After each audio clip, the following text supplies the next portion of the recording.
Olá a todos! Mais uma vez aqui dando prosseguimento a esse projeto do Pod Lopes e hoje eu recebo novamente o Almir Clemente para a segunda parte da Retreta com Almir Clemente.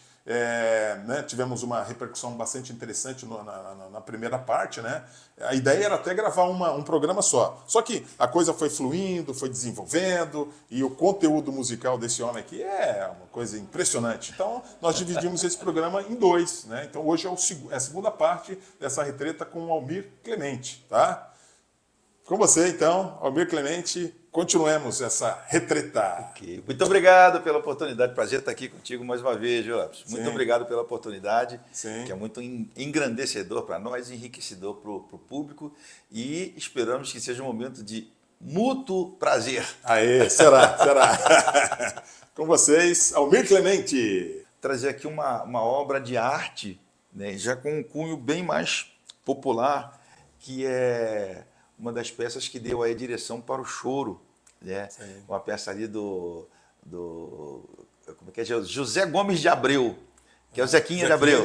Zequinha de Abreu. Perfeito. Que lá, ali, acho que 1900, década de 30, coisa e tal, aí ele compôs lá uma música que ele não gostou muito do nome, né? Era assim, o Tico-Tico no Farelo. Aí, mais ou menos, a história conta assim, quando ele apresentou essa música pela primeira vez, pelo fato dela ser meio saltitante, as pessoas dançavam e ele falou, pô, parece que tá... O passarinho está ali. E as pessoas dançavam de uma forma diferente, né? E aí, não sei como que evoluiu essa conclusão, né? Até chegar a essa conclusão, né? Achou que o farelo não era legal. E aí evoluiu para tico-tico no fubá, ou seja, um pássaro ali se alimentando no fubá e se divertindo, coisa e tal, né? E essa música ela tem um grau de dificuldade grande, né? E foi gravada, o maior sucesso, ou o sucesso dela começou a aparecer para o mundo a partir da voz de Carmen Miranda, que trabalhava numa produtora de música nos Estados Unidos, e ela, com aquela exuberância, né? Aquela exuberância e aquela voz dela. Engraçado que eu penso assim, a voz dela muito característica, que não dá para imitar, Carmen Miranda, né? Eu concordo. A voz, a exuberância dela, às vezes poderia até correr o risco de suplantar a voz dela, né? Pelo visual, que era sempre muito tropical, né? E cantando divinamente. E essa música, eu vou mostrar um trechinho aqui, né? Isso. Que foi gravada, inclusive, pelo grandíssimo Charlie Parker, sobre a forma jazzística, né? Mas a melodia é essa aqui, ó.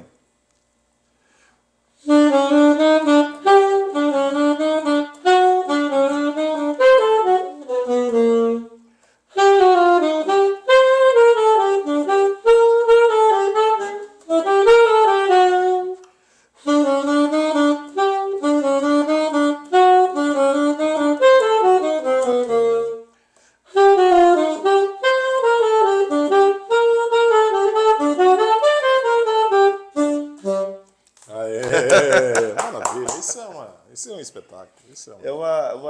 Uma diversão.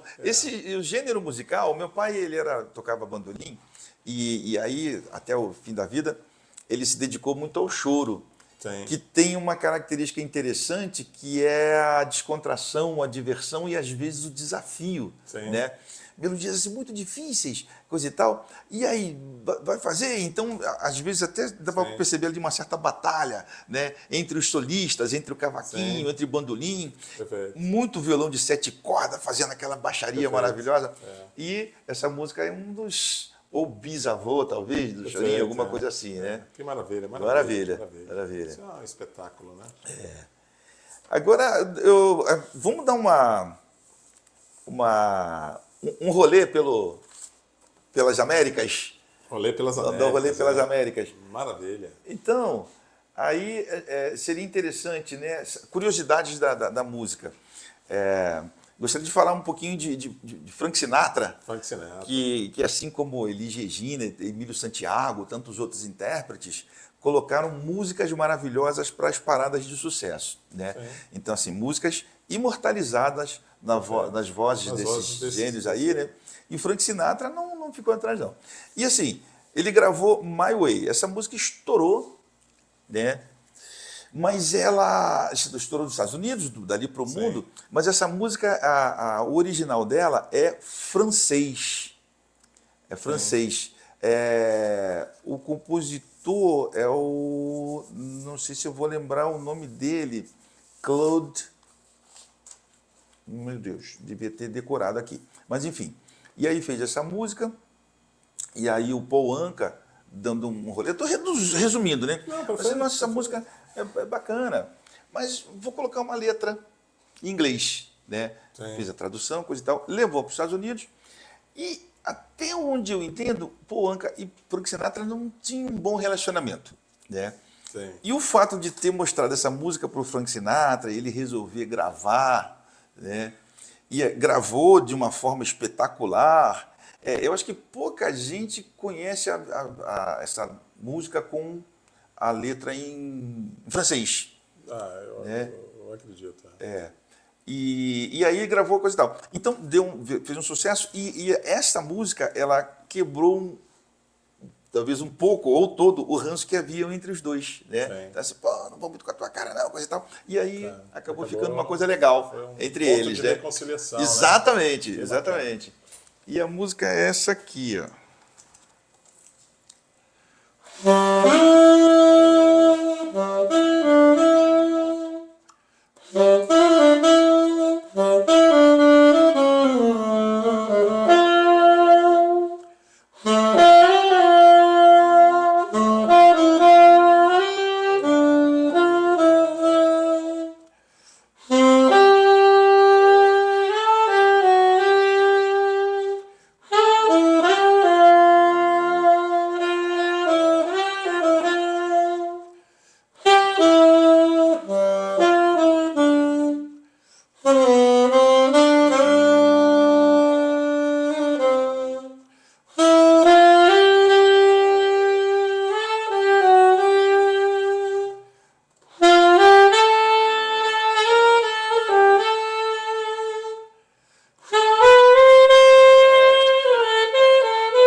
Espetáculo. Bravo, bravo, maestro. Que beleza, que maravilha. Não, isso Frank Sinatra é espetacular. Né? Aí aproveitando a pegada de Frank Sinatra, perfeitamente. E já sugerindo aí uma dobradinha, que eu acho que fica muito bem você falar. Frank Sinatra, My Way. Isso. E New York, New York. New York, New York. New York, New York. Falou em Frank Sinatra, falou em New York, New York. New York, New York, ela não foi feita. Ela foi feita pro filme, né? Sim. O filme que tem o mesmo título da década de 70, 78, coisa e tal. Esse filme é um romance. E acaba sendo um romance ali, estrelado ali pelo Robert De Niro e Liza Minnelli, que gravou inúmeras vezes essa mesma música, inclusive nos musicais, né? Então, assim, tipo, décadas depois que o Gershwin lançou lá o Porgy and Bess, reduzindo de 4 horas e pouca para 1h30, que ficou, o Porgy and Bess virou um musical, o primeiro musical. Aí Liza Minnelli no século passado, aproveitou e fez vários musicais com canto, com dança, orquestras maravilhosas tocando divinamente, né? Sim. Mas essa música foi feita por Fred Ebb, essa música assim pelo Fred Ebb, para a trilha sonora do filme, que conta ali a história de uma banda ou de uma orquestra com uma crooner, que é a Liza Minnelli, e um saxofonista, que é o Robert De Niro, né? E aí, naquela trama, enfim, é legal ver o filme, né? A gente pode de repente... E aí rola um romance entre os dois, né? E a música, só para lembrar, eu sei que todo mundo conhece, mas só para a gente... Né? É isso aqui, ó.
maestro.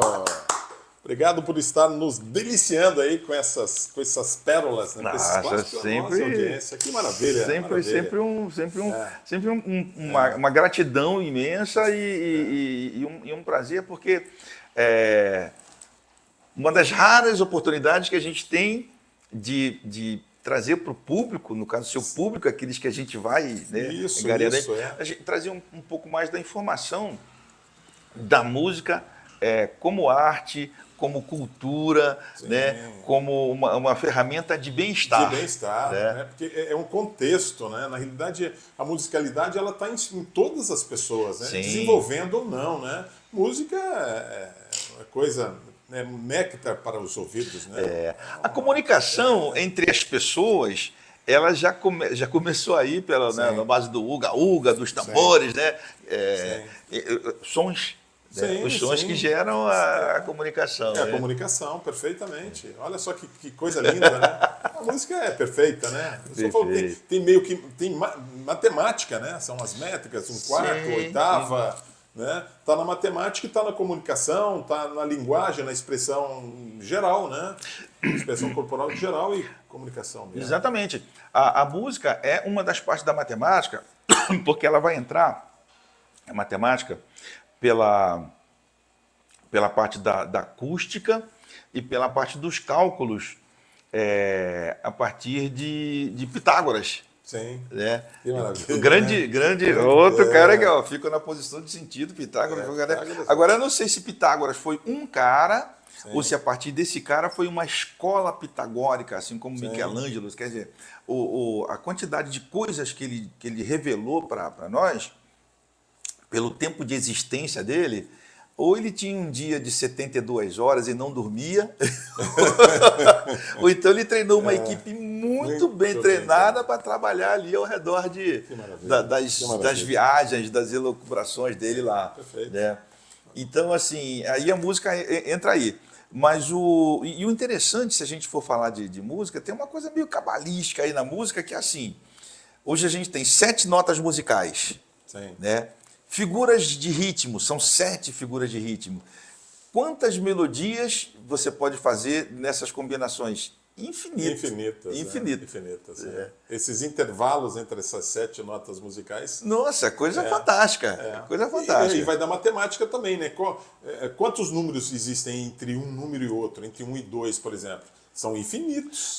Exatamente. É uma loucura, é pura matemática mesmo. E na música, uma coisa assim interessante, que até, não lembro que período, século XII, enfim, até ali, até Guido d'Arezzo, né?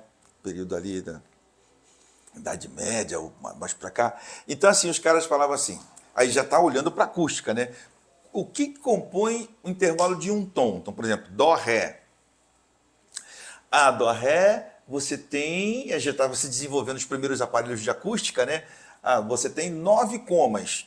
9 comas, só para a gente ter uma ideia, olha só. Eu não sei se eu vou conseguir fazer uma coma, mas pelo menos mostrar para você. Perfeito, aqui, ó. Pra gente ter uma ideia. Então, aqui, ó. Essa nota. Aqui eu estou tocando um Dó sustenido. Depois eu vou tocar um Dó natural. Isso aqui você consegue marcar lá eletronicamente. Mas entre essas duas notas, que é um intervalo de meio tom, olha o que pode acontecer.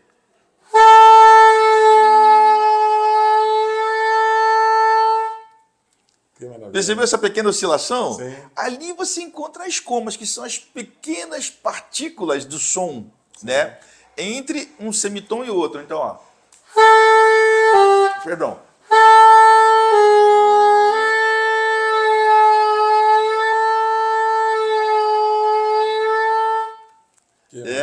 E aí os caras começaram a discutir. Pô, tem 9 comas, né? Pô, aí 9 comas dá uma conta ímpar, né? Vamos dividir por 2, que tinha os músicos e tinha os físicos, que diziam assim, não, ó, tem uma coma que é com 5, a parte do meio tom, tem dos físicos, dos músicos, tem 5 comas. E outro dizia, não, o meu aqui tem 5, não, mas o teu tem 4, o meu tem 5, coisa e tal. Aí veio esse sistema temperado, a partir de Guido d'Arezzo ali, que dizia assim, vamos parar com a briga, fazer o seguinte, metadinha, metadinha, né? É. Então, 4,5 para você e 4,5 para você, tudo bem?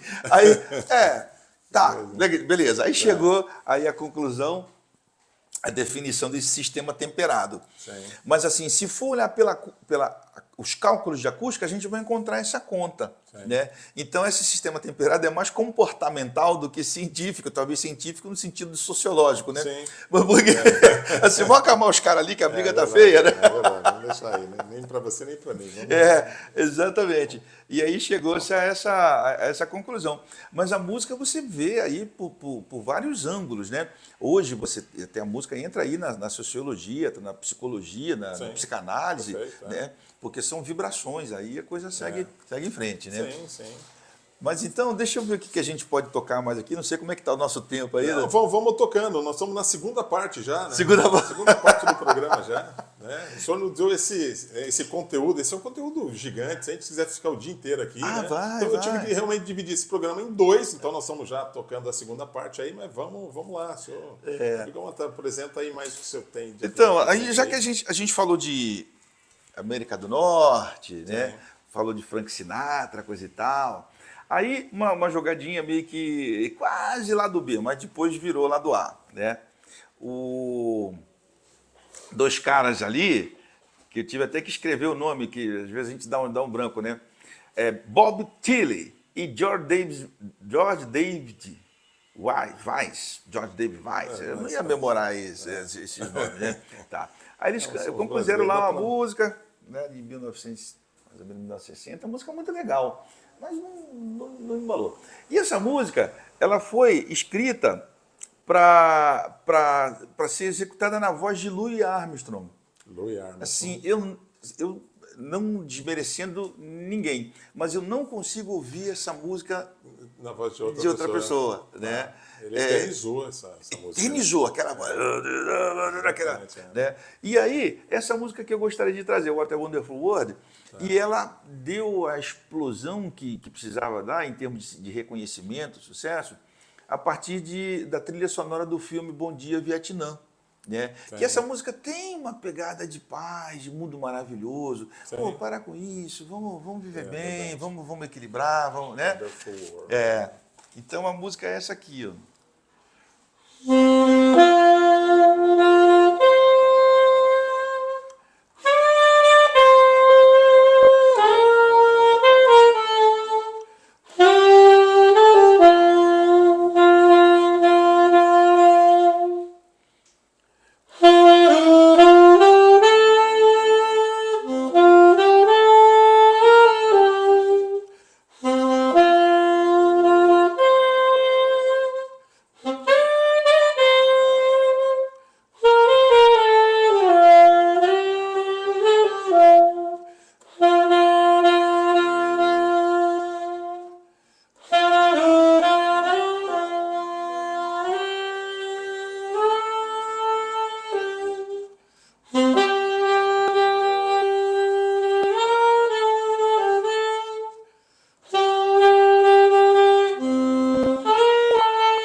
Bravo, maestro. Né?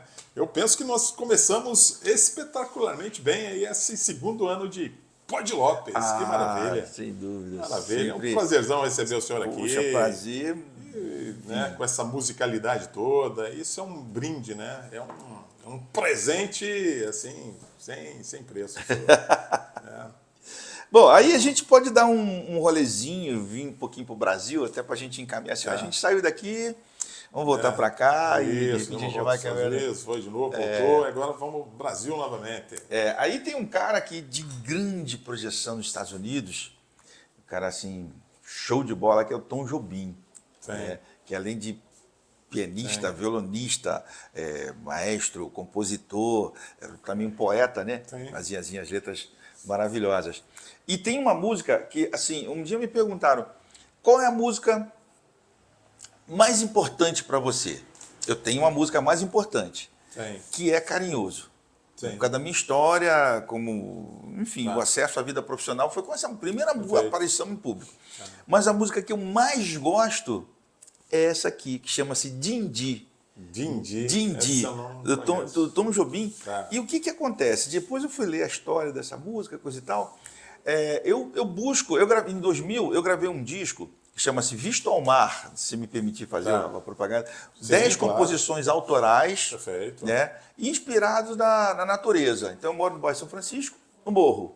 Ali está o verde. Né? E de lá de cima do morro eu vejo o bairro e o mar. E aí ainda tem um brinde de Ilhabela, né? Ainda pega ali. Né? Então eu tenho um pleno acesso ao verde e ao azul, o verde da mata e o azul do mar. Né? E lá de cima, no meio do verde, eu tinha o visto, como se fosse você tem acesso, né? O visto e também a vista. E assim, e aí, você olhou para o mar? Sim, eu tenho visto todos os dias, eu tenho visto para ver, eu tenho autorização, coisa e tal. E eu dei o nome a esse disco de Visto ao Mar, e as composições foram foram feitas no morro, né? Acho que preciso desligar aqui. Não, tá tranquilo. Então, as composições foram feitas de lá de cima. Né? Então, assim, essa conexão, para mim, sempre me chama a atenção. E Tom Jobim, a família dele tinha um sítio, uma fazenda na região serrana do Rio de Janeiro, Petrópolis, para aquele lado lá.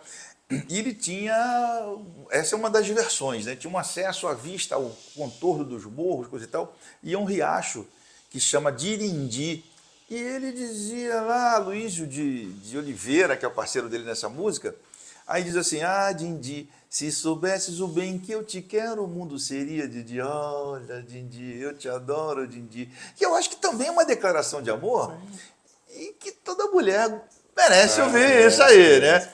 Então eu penso assim, a sintonia desses caras, da música com a natureza do verde, dos rios, das águas dos rios, com a poesia e o bem-estar oferecendo a uma dama ou a sua esposa, coisa e tal, a partir de uma obra-prima. Você completa ali, você fecha um ciclo bonito de coisas agradáveis fazendo parte do mesmo contexto. Perfeito. E a música é essa aqui, ó.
Maravilha, Sérgio, maravilha.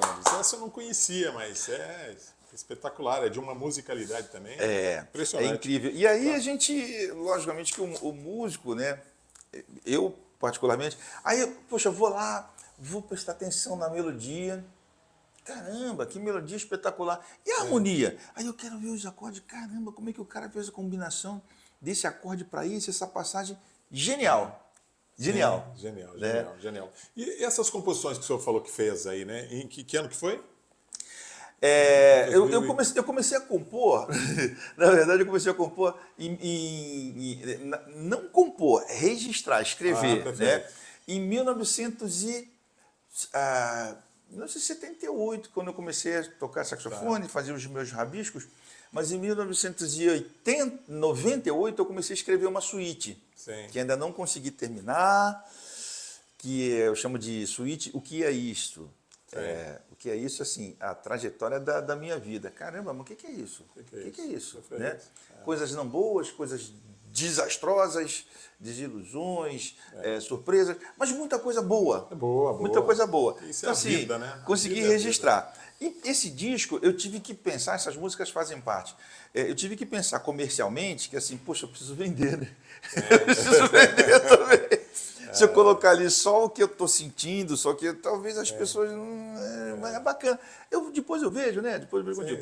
E eu escrevi, coloquei nesse disco 10 músicas que tinham a ver com aquele meu momento, né? Algumas desilusões de amor, uma chateação, mas muita coisa bacana de amizade, muita coisa bacana dessa sensação, dessa energia da natureza. Da sintonia. Então, eu sempre escrevo, eu moro no verde ali, mas eu vejo o mar, mas eu vejo, né? Eu vejo as nuvens, o azul, né? Do céu. Quando o senhor compõe, o senhor pensa na letra também ou não necessariamente? Não.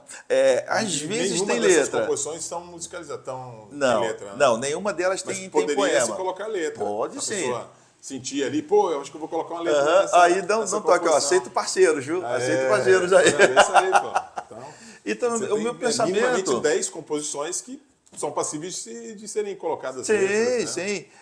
Como, por exemplo, com Vila Lobos, né? E o Ferreira Goulart, assim, de Pixinguinha e João de Barro, né? Então, assim, são parcerias aí, né? Perfeito.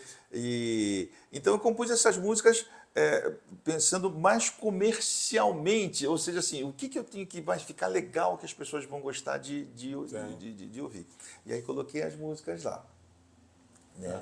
E por incrível que pareça, esse disco, a 10ª música, não na ordem da execução, mas assim, para fechar as 10 músicas, eu pensei, poxa, eu queria fechar 10, não queria 9, eu queria 10, né? É uma conta que eu achei que seria... Conta par é melhor, 10, é um número, né, cabalístico, é Pelé, né? Pelé. Aí eu peguei assim, vou pegar aqui, e fiz uma coisa o mais simples possível, né? O pessoal que é músico vai entender bem, mas você vai entender também que a simplicidade ela é também bem esclarecedora. Então, primeiro grau, por exemplo, se for Dó maior, primeiro grau, acorde Dó maior. Segundo grau, Ré menor, Ré menor. Um quinto grau, um Sol com sétima. Né? Então, tom. E a melodia é muito simples, mas ela ficou muito agradável, muito romântica. Né? E fácil das pessoas digerirem. E eu tive relatos assim, interessantes de pessoas daqui de São Sebastião, inclusive da Alemanha, esse disco foi parar na Alemanha também. Assim, nossa, quando eu toco lá da Alemanha, uma amiga falou assim, vou arrumar casa, aí eu coloco a música para tocar, abro a janela, e uma vez ficou cheio de passarinho em volta. Você, sério, nossa, que coisa linda. Né? E aqui os amigos descrevendo a sensação de bem-estar ao ouvir essa melodia, coisa e tal. Então, é tudo isso. Então, eu imagino que o Tom Jobim, degustava ali, ele surfava nessas ondas aí, conjugando bem, né, as ideias e usando com muita sabedoria e inteligência ali os acordes e colocando as melodias. Maravilha. E aí, o próprio Tom Jobim, antes de Indy, eu acho que essa música agora, acho que é de 62, de 65 ou 67, enfim, década de 60. Aí ele e o parceirão, né, Vinícius, tomando chopp, pintou isso aqui, ó.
Aê, essa não poderia faltar. Garota de Ipanema, que maravilha, né? Essa Aí, música, assim, ela está entre as músicas mais gravadas Sim. no planeta Terra. No No planeta Brasil, eu tenho quase que se tem quase certeza disso. sim. O Frank Sinatra também gravou. Garota de Inclusive Ipanema. o Frank Sinatra. Isso, né? Perfeitamente. Uma coisa assim realmente Não, espetacular. espetacular, isso é espetacular. É de uma plástica, de uma beleza, assim, e que representa muito bem a brasilidade, né? Sem o Rio dúvida. de Janeiro, essa malemolência. Tem uma coisa muito carioca, né? Então, Muito, assim, muito. como é que o carioca vai se descontrair? Tomando uma cerveja. Cerveja e chopp você traduz da mesma forma, é o momento, né? O que você tem? Você tem chopp, você tem cerveja? Nós vamos descontrair, trocando uma ideia, batendo um papo aqui, tomando um chopp. E os caras tomando um chopp, de repente, uau, quem é aquela garota?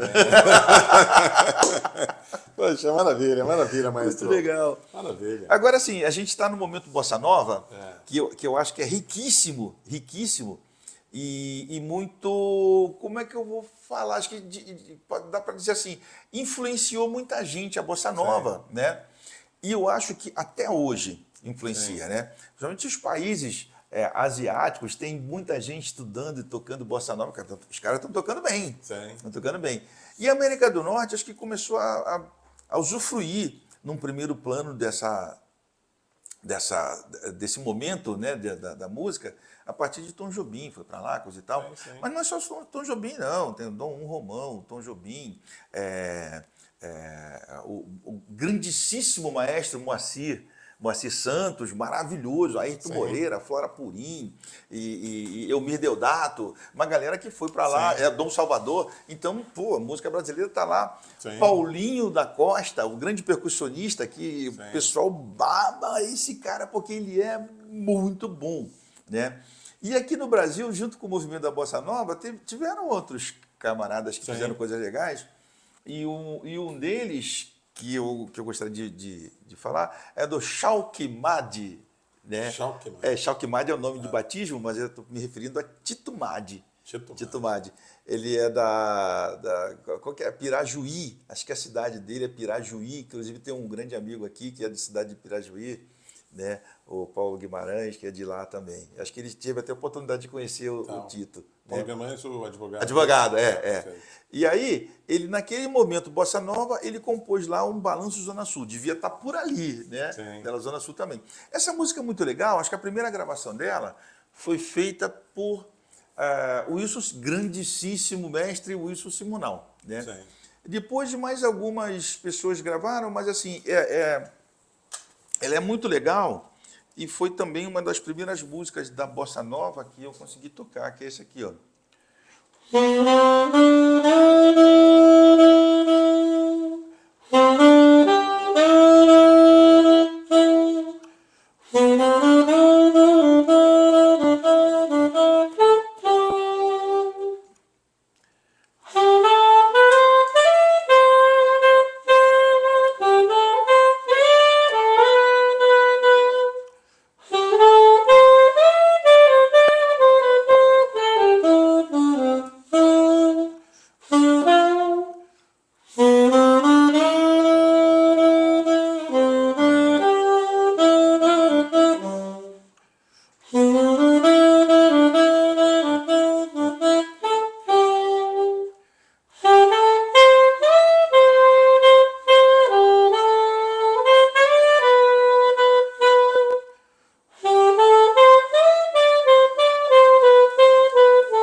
Aê, maravilha, bravo, bravo. Maestro, maestro, maestro. Isso aí. Que maravilha, que maravilha. Né? Isso é bossa nova, então, né? Bossa nova, bossa do movimento isso. São da bossa movimentos nova. que marcaram, né? Você falou do choro, agora bossa nova, são movimentos que marcaram a música popular brasileira. Sem né? dúvida, E sem com dúvida. grandes nomes espetaculares, né?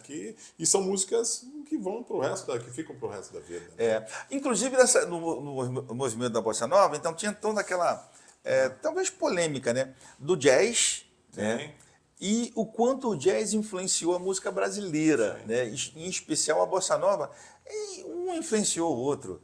Né? Então, assim, e não tem demérito nenhum nisso, né? Hoje em dia a gente desfruta disso. Mas na época gerou uma polêmica, que aí, quem que foi que fez a música? Acho que foi Maurício Enhorn, Bebeto e Regina Werneck. Fizeram uma música meio que crítica, assim, né? Influência do jazz. Eu vou aqui meio quebrando meu protocolo, tocar um trecho dessa música, que dizia assim: na época o samba era que imperava, e a bossa nova é um pouco da harmonia ou da intenção do jazz norte-americano no ritmo de samba. Então talvez alguns ficassem meio insatisfeitos com essa coisa. Pô, mas por que você trouxe essa influência norte-americana? Mas deu super bom, deu claro. Super certo. É um sincretismo aí, uma mistura espetacular. Claro que há a influência. Quem artista que falou que não recebeu influência de nenhum outro, todo nós, né? E o começo da letra diz mais ou menos assim: pobre samba meu foi se misturando e se perdeu, mas né, na verdade enriqueceu, né? Enriqueceu. É assim, ó. Se complementa.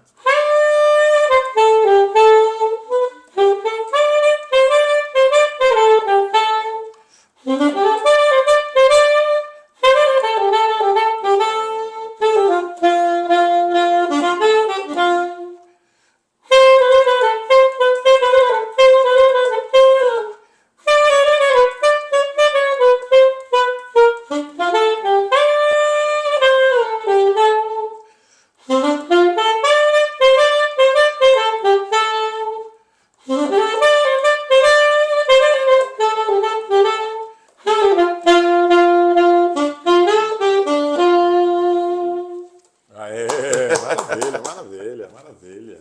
Né? E você acha que a gente meio que fechar aqui, né, o nosso bate-papo? Senão a gente vai ter que fazer plantão aqui.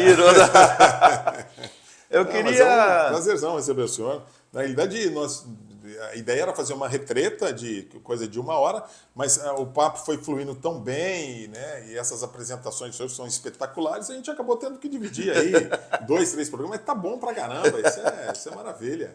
Aí nós estamos gerando conteúdo, e conteúdo de qualidade. Qualidade. E a qualidade... Aumenta a régua do Pod Lopes aqui.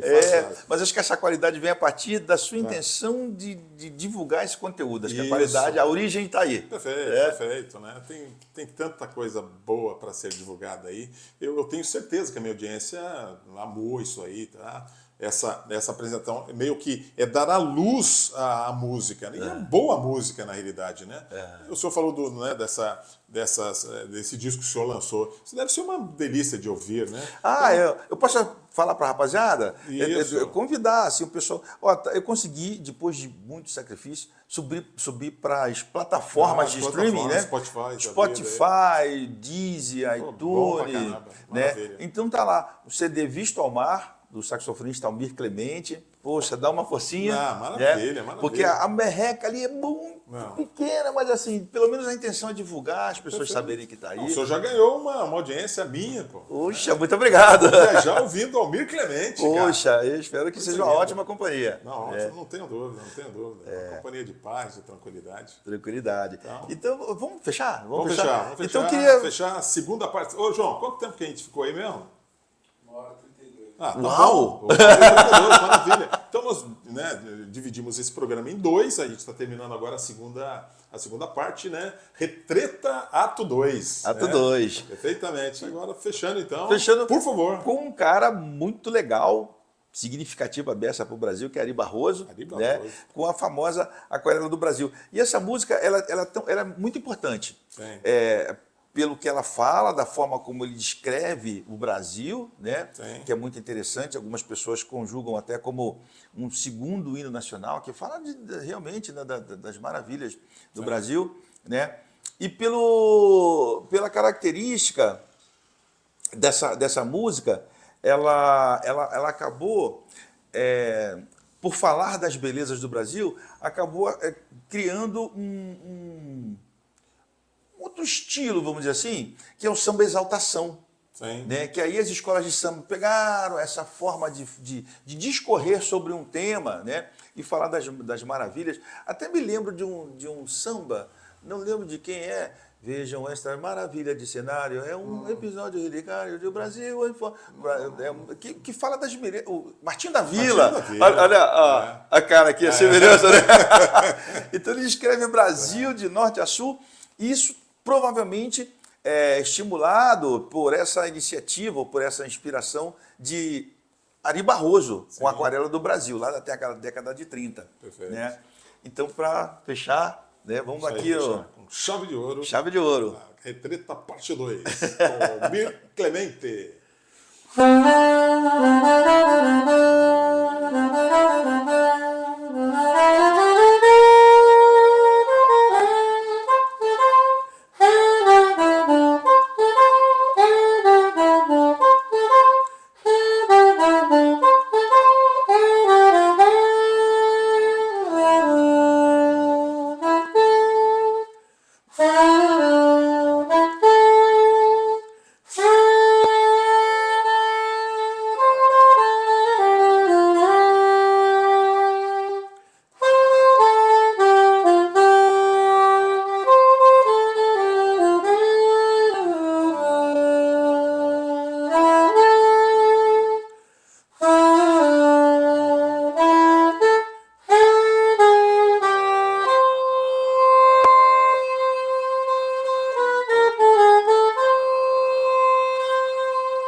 Maravilha, esse é um outro clássico que é a cara do Brasil, né?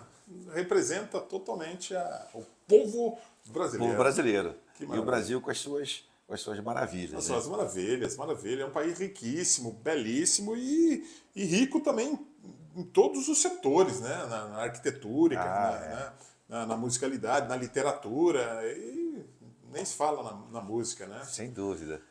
Maestro, foi um prazerzão. Puxa. Então, assim terminamos essa segunda retreta, né? Retreta parte 2 com o sargento. Com sargento que fui, né? Foi também, sargento. Com o maestro Almir Clemente, o querido maestro que por 26 anos nos abrilhantou com a sua regência aqui, a Banda Municipal de São Sebastião. Tá?